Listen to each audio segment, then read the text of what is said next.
The hiss of the private jet's cabin was supposed to be a soothing sound, the white noise of success. But today, it grated on Rhett Harrington's nerves like nails on a chalkboard. His thumb swiped angrily across his phone screen, dismissing another call from his lawyer, Bradley. The man was more persistent than a flock of seagulls after a dropped French fry. He was probably calling about the quarterly reports or some tedious regulatory filing. Rhett leaned his head back against the plush leather, trying to force the tension from his shoulders. It was supposed to be a triumphant return, a week of skiing in Aspen to celebrate closing the landmark Martinez deal, a victory that had cemented his position as the heir apparent. Instead, a familiar restlessness gnawed at him. The victory felt hollow, just another rung on a ladder he'd been climbing since birth. A soft chime announced the descent into New York, and his phone buzzed again, vibrating insistently against the polished wood of the console table. Bradley. With a groan of utter exasperation, Rhett finally answered, snapping into the receiver. Bradley, if you're calling to tell me the Martinez deal needs another signature, it can wait. I'm about to land. Have a courier meet me at the office in 2 hours. The silence on the other end was heavy, unnatural. Bradley was never silent. He was a man made of words, legal clauses, and anxious energy. Rhett. Bradley's voice was strained, stripped of its usual bravado. It's not about the Martinez deal. It's about your grandfather. Rhett's posture straightened, a cold dread seeping into the cabin's climate-controlled air. Orville Harrington was a force of nature, a monolith of industry and sheer willpower, a man who seemed too stubborn to ever die. What about him? Did he buy another island without telling anyone, or fire the entire board again for fun? Bradley took a shaky breath. He passed away this morning, Rhett. A massive heart attack. The staff found him in his study. The paramedic said it was instantaneous, peaceful. The words didn't compute. They were just sounds disconnected from meaning. Orville? Gone? The world tilted slightly, the familiar skyline of Manhattan blurring into a meaningless smear of light and steel. Rhett stared out the small window at the sprawling city below, a kingdom his grandfather had built, a kingdom he was supposed to inherit. Now it just looked like a collection of lonely buildings. I'll be at the office in an hour. He ended the call, the phone feeling cold and heavy in his hand. Grief was a foreign country, and he had just landed without a passport. But before he could even begin to process it, Bradley called back instantly. Rhett jabbed the answer button, his voice raw. What? Don't hang up. There's more. I'm so sorry to do this now, Rhett. I truly am. But it's time sensitive. I just came from the reading of the will. And? Rhett prompted, impatient, wanting only to be left alone with the gaping hole that had just opened in his life. And there's a problem. A big one? Rhett could practically hear Bradley sweating through the phone. Spit it out, man. Your grandfather's final will and testament. He changed it 6 months ago. The new version has a stipulation, a marriage clause. Rhett laughed, a harsh, dry sound, completely devoid of humor. A what? That's something from a bad 19th century novel. What, did he want me to learn the value of a good woman? It's very real, Rhett. You are to inherit Harrington Industries and the entire family fortune, estimated at over $50 billion on one condition. You must be legally married within 30 days from the reading of the will. 30 days. The words echoed in the pressurized cabin. A month. You're joking. Tell me this is some sick final prank. I'm not. I have the document right here, signed, notarized, and ironclad. And you must remain married for a full calendar year. 1 year. To the day. If you divorce or separate before then, you forfeit everything. Rhett ran a hand through his perfectly styled hair, messing it up for the first time in years. And if I don't? If I tell the old man's ghost to shove it? Bradley's voice dropped to a near whisper, as if he were afraid the universe itself was listening. Then everything. The company, the estates, every stock, every last penny, is bequeathed in its entirety to something called the Society for the Preservation of Antique and Obscure Doorknobs. Rhett was silent for a full 10 seconds, the only sound the whine of the jet engines. Doorknobs? Antique doorknobs, Bradley clarified weakly. Based in Poughkeepsie, it seems. He wants me to get married in a month, or he's giving our family's 3-generation legacy to a bunch of lunatics who collect brass knobs. That seems to be the gist of it, yes. Rhett stared at the skyline again. His kingdom. Suddenly it was a castle made of sand, and the tide was coming in. A lifetime of expectation, of grooming, of sacrifice, all resting on this absurd, impossible condition. Bradley, he said, his voice dangerously calm, a switch flipping inside him from grief to cold fury. Find me a wife. The next 2 weeks were a special kind of hell. Bradley, bless his panicked, paper-pushing heart, had turned his law office into a casting agency for the role of a lifetime, Mrs. Rhett Harrington. The procession of candidates was a disaster review. The first was a model named Tiffany, with 2 F's and an I, who spent the entire meeting taking selfies and asked if the Harrington jet was vintage, in a way that was not a compliment. She was out. The second was an actress who burst into tears 3 times, claiming the emotional weight of a fake marriage would be too much for her craft. She was escorted out. Then there was the socialite, Camilla de Winter, who arrived with her own lawyer and presented a prenuptial agreement of her own that was thicker than a phone book. Her list of demands included a personal chef for her emotional support, Peacock, Hermes, a guaranteed cover on Vogue, and veto power over his choice of neckties. A heart out. Rhett was pacing his office, the panoramic view of Central Park doing nothing to calm him. The 30-day clock was a physical weight on his chest. This is impossible! We have 16 days left, Bradley. Soon I'll be asking the doorknob people for a job polishing their collection. Maybe I can be vice president of Hinge Maintenance. Bradley, looking as if he hadn't slept since the will was read, held up a hand. I might have one more option.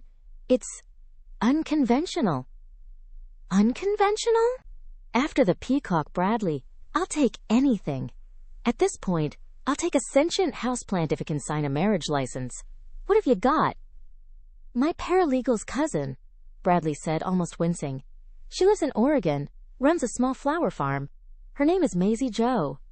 Rhett scoffed, stopping his pacing to stare at his lawyer in disbelief. A flower farmer? From Oregon?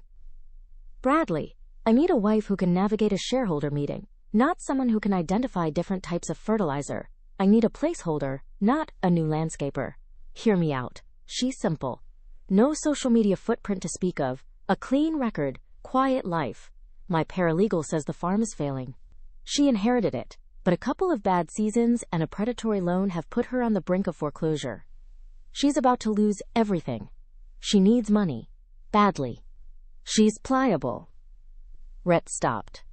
Pliable. Simple. A blank slate. It was, in a twisted way, perfect. A woman with no ambition, no connections to his world. A woman who would be grateful for the money, play her part for a year, and then disappear back to her tulips and tractors without a fuss. No Camilla de Winter, no emotional support peacocks, just a clean, simple transaction. Get her on a plane, he ordered. Then he paused. No, wait, this requires a personal touch. She needs to see what she's signing up for. The carrot, not just the stick. Book the jet. We're going to Oregon. The air in rural Oregon was so clean, it felt like an accusation against his city-dwelling lungs. Rhett's Italian leather shoes were not designed for the gravel path, leading to a ramshackle farmhouse that looked like it was being held together by stubbornness and ivy.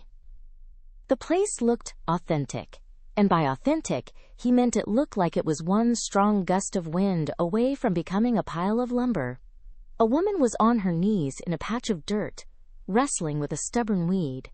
She wore dirt-smudged overalls over a plain t-shirt and a faded baseball cap that read, "Bloom where you're planted." When she stood up and turned at the crunch of their shoes on the gravel, wiping a streak of mud on her cheek, Rhett felt a flicker of something. It wasn't the polished, sculpted beauty he was used to, but her eyes, a startling clear hazel, held a steady, unbothered intelligence. This was Maisie Jo. "Can I help you?" she asked, her voice even, not a hint of awe at the man in a tailored suit who clearly didn't belong there. "You're Maisie Jo?" Rhett asked, recovering his composure. "I'm Red Harrington. We're here to discuss a business proposition." She crossed her arms, a smudge of dirt now on her bicep. She glanced at the sleek black car at the end of her drive, then back at him. "If this is about buying my land for your next golf resort, you can turn right around and leave. It's not for sale." He almost smiled. She had backbone. "Believe me, I have no interest in your land. I'm here to offer you a temporary job, a very lucrative one." He explained the situation, minus the embarrassing doorknob part. He framed it as a corporate necessity, an eccentric clause from a powerful patriarch, a formality to secure a legacy. When he finished, she just stared at him. Not with greed, not with shock, but with a look of frank appraisal, as if she were deciding if a horse had good teeth. "You want to pay me to marry you for a year?" It wasn't a question. "A very generous payment," he amended, gesturing for Bradley to bring forth the briefcase. Bradley, looking deeply uncomfortable, opened it to reveal stacks of $100 bills. $500,000 now. Another $500,000 when the year is complete and the marriage is amicably dissolved. Her eyes didn't even flick to the briefcase. They stayed on Rhett. "Why me?" "You're suitable, uncomplicated. You have no ties to my world. This would be a clean arrangement." "Uncomplicated," she repeated, the word tasting like an insult on her tongue. "You think because I have dirt on my hands that I don't have a mind of my own?" This was not going as planned. She was supposed to be pliable. "That's not what I meant. I meant your life is separate from the world of corporate intrigue and public scrutiny." "What are the rules?" she asked, cutting him off. "Rules? My rules," she said firmly, her gaze unwavering. 1. Separate bedrooms. Always. 2. No public displays of affection beyond what is minimally necessary to maintain the charade. Holding hands is the limit. No kissing. 3. You don't interfere in my life, I don't interfere in yours. We are business partners, nothing more. 4. And this is the most important one. You treat me with respect, not like some uncomplicated thing you just bought. Rhett was taken aback. This simple farmer was negotiating with him, and she was winning. He found it unexpectedly intriguing. "Fine," he agreed, extending a hand. "Do we have a deal?" She looked at his clean, manicured hand, then at her own, caked with soil. She didn't take it. "I'll need the contract sent to my lawyer," she said, and then gave the name of a small-town attorney Bradley had never heard of. "Once he approves, and the first payment is wired to clear my farm's debt, I'll be in New York." She turned and walked back to her weeds, leaving Rhett Harrington standing on a dirt path, feeling, for the first time in his life, utterly dismissed. And a tiny part of him was fascinated. Maisie's arrival in New York was like watching a documentary about a rare bird released into a jungle of concrete and steel. She stepped into his penthouse, a cavern of glass and minimalist furniture. With a single, worn suitcase and a potted plant she refused to let the doorman carry. She looked at the floor-to-ceiling windows overlooking the city and simply said, "It's very loud." The first few weeks were a comedy of manners that grated on Rhett's meticulously ordered life. His personal chef, a Michelin-starred artist named Jean-Pierre, nearly resigned when Maisie politely asked if she could use the state-of-the-art kitchen to make a vegetable stew from scratch. She would find his $1,000 shirts discarded on the floor and, instead of letting the housekeeper handle them, would sit by a window, sewing on a loose button herself, tutting about wastefulness. Rhett found it all deeply irritating, yet he couldn't stop watching her. He'd come home from a day of corporate warfare to find her talking to his doorman, Frank, about his daughter's piano recital. She learned the names of every member of the staff, knew the cleaning lady's mother was sick, and that the chauffeur was saving up for a trip to Ireland. She was weaving herself into the fabric of his life with threads of simple human kindness, a material he hadn't realized was missing. He tried to maintain his old routine. Late nights, parties, meaningless dates he'd cut short, feeling a strange new sense of boredom. But it all felt different. He'd come home at 3 in the morning, the penthouse silent except for the low hum of the city, and see a light on under her door. He'd find a plate of food left for him in the microwave, a simple sandwich, or a slice of homemade pie with a small note, in case you're hungry. He never ate it. But he never threw it away either. He started finding excuses to be home. "Aunt Prudence is coming for dinner," he announced one evening, feeling a knot of anxiety tighten in his stomach. "She's the executor of my grandfather's estate, the watchdog. We have to be convincing." Prudence Harrington was a woman who seemed to be perpetually smelling something unpleasant. She surveyed Maisie with the predatory gaze of a hawk eyeing a field mouse. "Maisie Joe," she said, the name dripping with disdain. "An agricultural background. How quaint. Tell me, dear, where did you and my nephew meet? He's never been one for country fairs." Maisie smiled, a sweet, guileless expression that Rhett was beginning to realize was a formidable weapon. "Oh, it was so romantic," she said, her voice full of a soft sincerity that even made Rhett lean in. "I was selling my prize-winning roses at a farmer's market in Portland, and Rhett, well, he tried to buy the entire stand. Said he'd never seen anything so beautiful. I told him they weren't for sale to just anyone, that they had to go to a good home." Rhett nearly choked on his water. Prize-winning roses? He'd never seen her touch a rose. Her farm grew vegetables and wildflowers. "I made him wait for a week," she continued, placing a hand gently on Rhett's arm. The touch was electric, far exceeding the hand-holding clause, sending a jolt through his system. "I had to be sure his heart was as pure as my roses." Prudence looked utterly baffled, searching for a lie she couldn't find. Maisie had spun a tale so folksy and ridiculous that it was, in its own way, completely believable. For the rest of the dinner, Maisie was brilliant.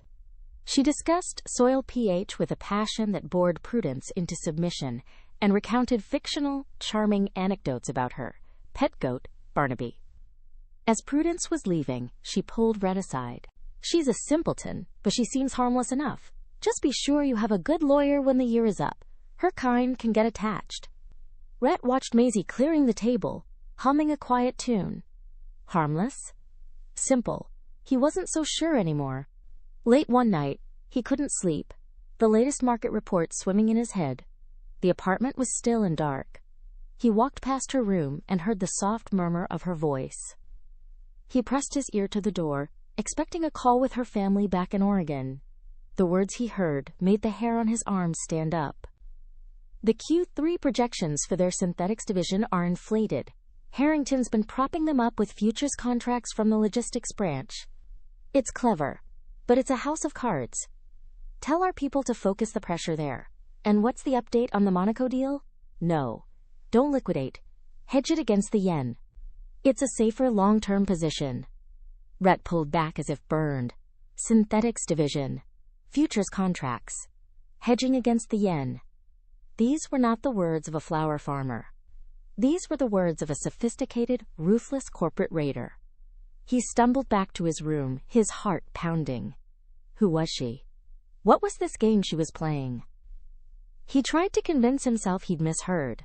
The next day, he brought it up casually over the breakfast she'd insisted on making.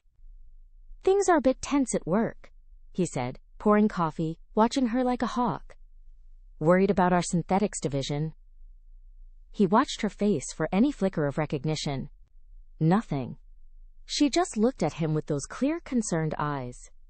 "Oh dear, is there anything I can do? Maybe a nice cup of chamomile tea would help with the stress?" It was maddening. Was he losing his mind? The doubt ate at him. He found himself watching her, searching for cracks in the facade. He saw her late at night, a laptop open on her lap, its glow illuminating a face that was all sharp focus and intensity. The moment she saw him, the screen would go dark, and she'd be Maisie Joe again, looking up with a soft smile. "Couldn't sleep," she'd say. "Just looking at pictures of baby goats." A month before their one-year anniversary, Rhett caught a nasty flu that leveled him. He was delirious, alternating between feverish chills and suffocating heat. He dimly recalled waving away Jean-Pierre and his staff, wanting to be left alone in his misery. He woke up in the middle of the night, throat raw, head throbbing. A cool cloth was on his forehead. Maisie was sitting in a chair by his bed, asleep, a book open on her lap. He must have made a sound, because her eyes fluttered open. "Hey," she whispered, her voice husky with sleep. "You're awake. How are you feeling?" "Like I was run over by a bus," he rasped. She stood and helped him sit up, holding a glass of water to his lips. Her hand was gentle on the back of his neck. The gesture was so devoid of pretense, so genuinely kind, that it broke through his fortress of suspicion. "You stayed," he said, his voice thick with more than just illness. "My rule 3, she said with a faint smile. "No interference. I guess I'm a hypocrite." She spent the next 2 days taking care of him. She made him soup that actually tasted good, changed the cool cloths on his forehead, and read to him from old paperbacks when he was too weak to focus on a screen. In those quiet, fever-hazed days, the walls between them crumbled. He found himself telling her about his grandfather, not the titan of industry, but the man who taught him how to sail.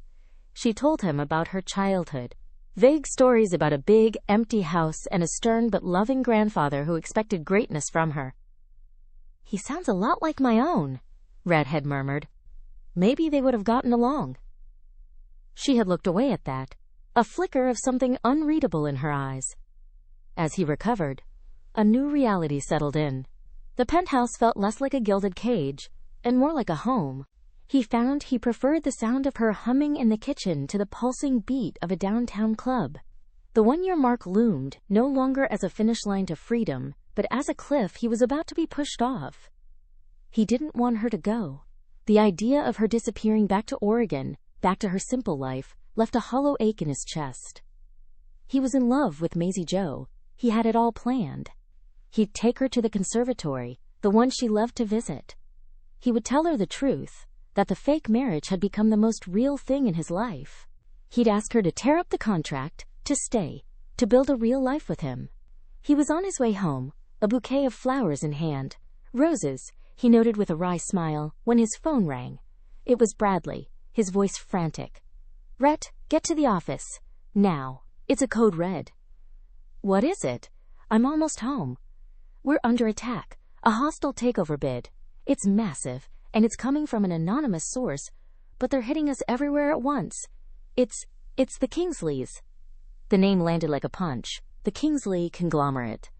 Their family's sworn enemy for 100 years. A feud so old, so bitter, it was practically a part of the Harrington DNA.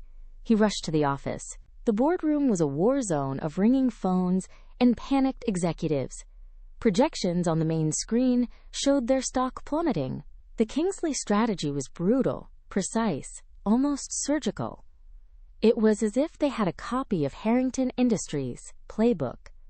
"They know every move before we make it," one vice president shouted.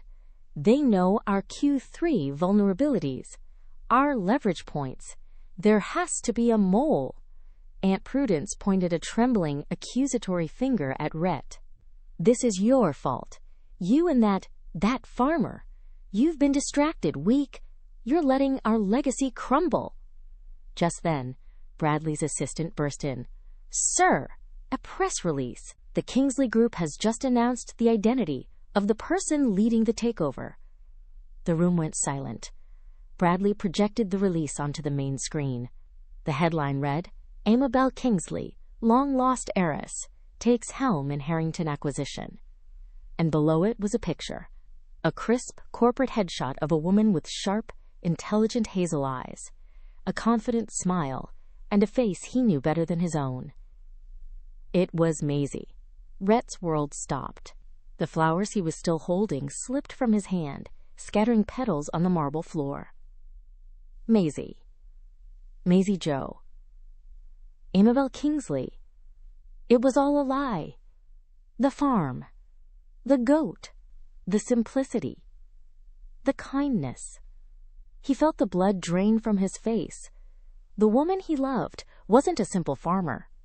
She was the architect of his destruction. He didn't even hear himself leaving the boardroom.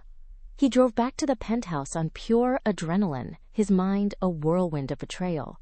He burst through the door.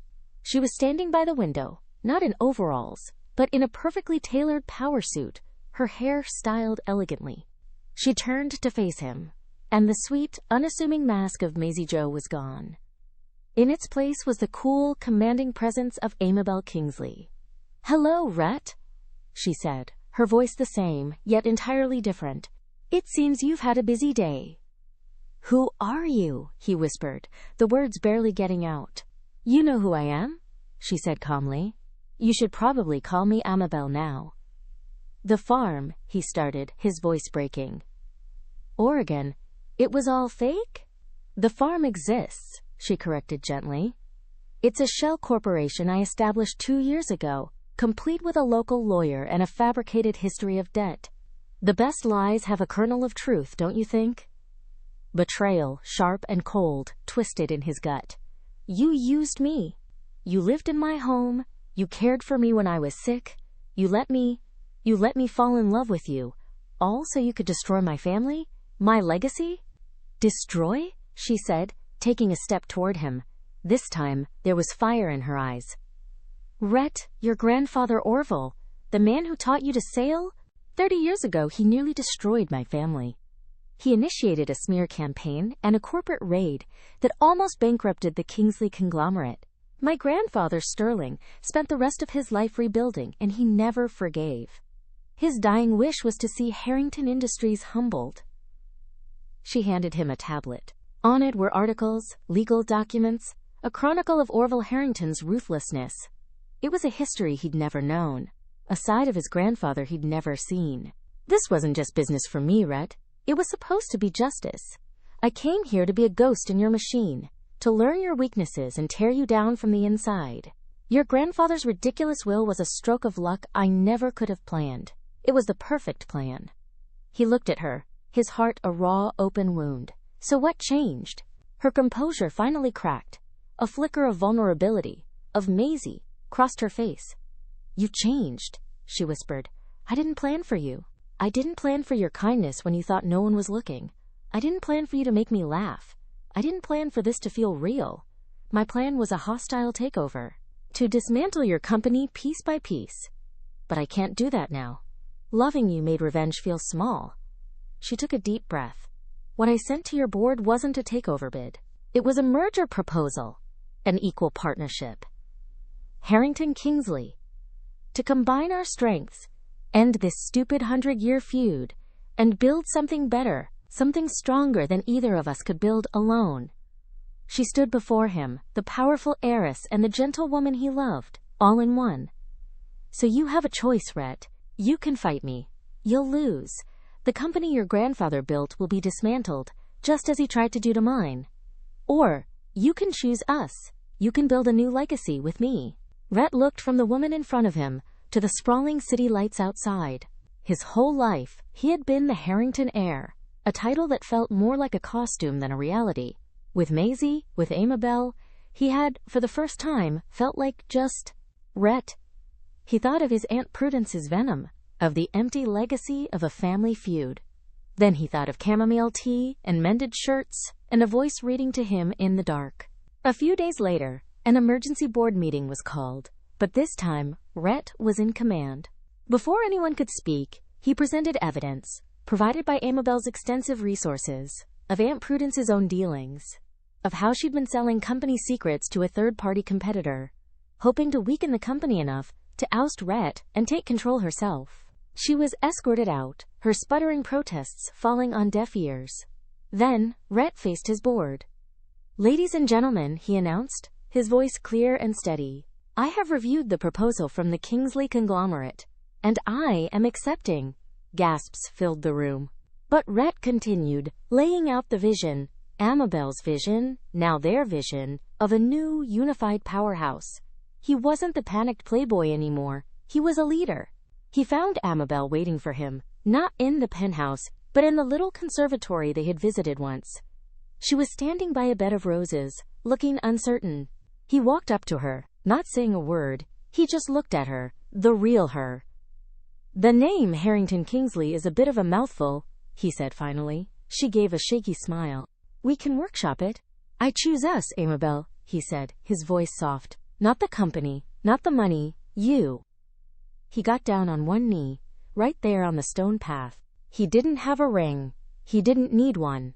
Amabel Kingsley, would you do me the incredible honor of making our ridiculously complicated, legally binding fake marriage a ridiculously complicated, legally binding real one?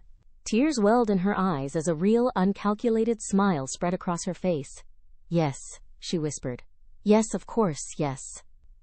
A year later, the offices of the Harrington-Kingsley empire were buzzing. At the head of the boardroom table, the two chief executive officers were in a heated debate. Ember, sounds like something you'd find in a fireplace, Rhett, Amabel argued, tapping a pen on the table.